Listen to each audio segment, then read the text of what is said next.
Alright boys, we back once again. I'm going to try not to breathe super loud. I'm going to try not to eat. Addressing some of the comments I got about that kind of stuff. I didn't realize I was doing it. Okay.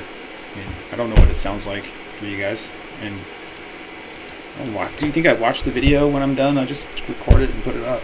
So anyways, wow, what a day. Amazon is trying to do a stock split. At least that's the rumor. And that sounds very interesting because I think it's been like 20 years since Amazon has actually done a stock split. Someone correct me. I think the last one they did. Here, I think I'll pull it up here. Let's do a little Twitter research. This is where I get all my information anyways. From the Twitter.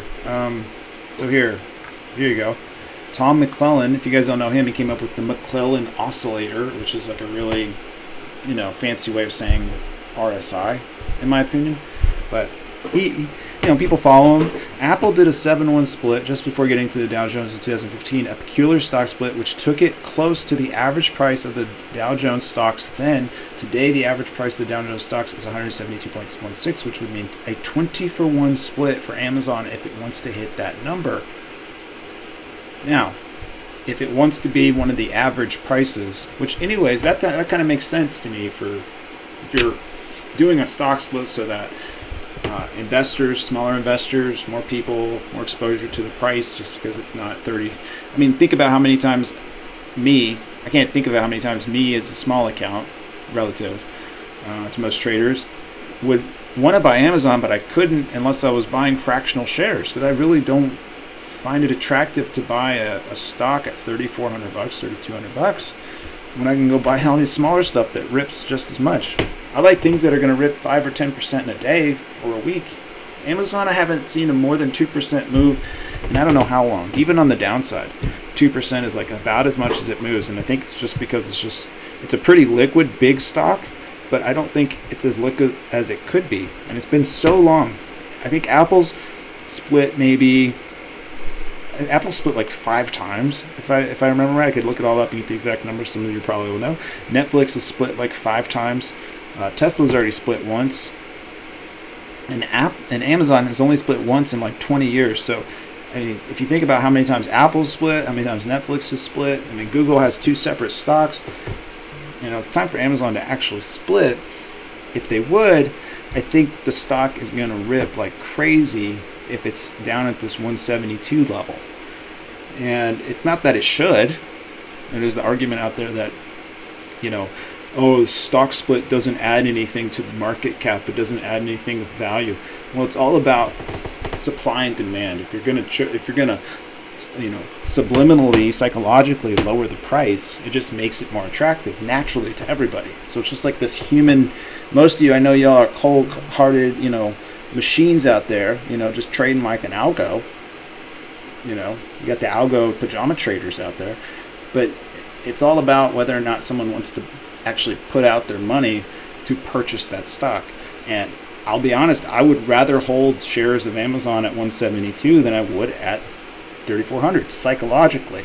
And again, I know, logically it doesn't make any sense, but psychologically it does. And the stock market is largely psychological. So anyways, so here's some comments here. This is one guy that's in his chat room.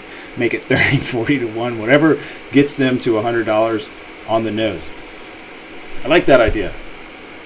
No doubt that would be the biggest, biggest move I've ever seen in one stock. How does the stock split help options? Now 4,200. This dude's saying 4,200. Let's look at Amazon here and its move so far. Let's just look at a 4-hour. Actually, you know what? I was looking at it on a daily, and on a daily, it doesn't look that great just yet. Like a move to 3,700 even looks a long way away. 4,200 is here. Just based on the last move, if we were to calculate it, let's just be rational here versus being crazy. Let's just do this. I got to make that clear for everybody. Okay, so here's like the max move I would expect from this type of announcement, this type of bullish scenario. You do something like this. So in my mind, a rational target for a bullish move, and if this creates a bullish breakout, is you're looking for a maximum of 3,800. Just make it even 3,800. It says 37.94, 95, 93, and you have a yearly pivot level here, this blue line, and then we've got all-time highs right here. This line right here is all-time highs, and then we got, what was this one? This is the point of control going back, a daily point of control going back to 34.67. So this is going to be another huge number for Amazon to get through. So we're looking at this rationally before you go buy your, $4,100 put for $1 for April 30th. You could still do that, and you probably would make money as the volatility expands, because it's been a long time since Amazon's actually had a nice long run similar to this. I think this is what everybody's hoping for, is a move like this. But look how long this took. So this was, let's see, this was a true breakout. So this took, let's just go from February 2020 to September 2020. So this actually took us through March 20th, February 20th. And if we just go from April, so it took April to September. Okay, so April to September, that is 5 months. I'm doing the math correct. So if we go 5 months from here, if it breaks out here, you're talking about a breakout from May to basically October. Because last year it started at April. This year it looks like it's trying to start in May. It's April right now, so does it start? It all kind of lines up. Now the news usually is just kind of like the catalyst that starts a breakout in general. So I am looking for Tesla. It's so busy trading Tesla. I'm actually back to trading Amazon after this news. It's just a little bit expensive for my account. That's really why I don't like trading it. I've lost a lot of money just because it just blows my account up. These premiums are insane. So the only way you can play it is by playing the shares. They're insane. So that's why this is huge. All these retail traders that have been buying freaking, what do they buy out here? What kind of garbage are they buying? GME? I mean, they're trying to break out GME. Who wouldn't rather have shares of actual good company? And don't get me wrong, I like GameStop, and I've traded, and I have a couple shares right now. But I'd rather have shares of Amazon in general. I would convert any gains in GameStop. I would buy shares of Amazon. All right, so you're looking at big numbers, 34.67. You're looking at this 35.50 level as a big number. That's also a monthly pivot right there, I believe. Oh no, that's just my box. I'm an idiot. Okay, all-time highs is like 34.52, whatever, and then a yearly pivot at 36.14. Above this number here is really what we care about to even attempt. So look at all the resistance you got to get through to even attempt to get to 4,200 this week. I mean, there's no way.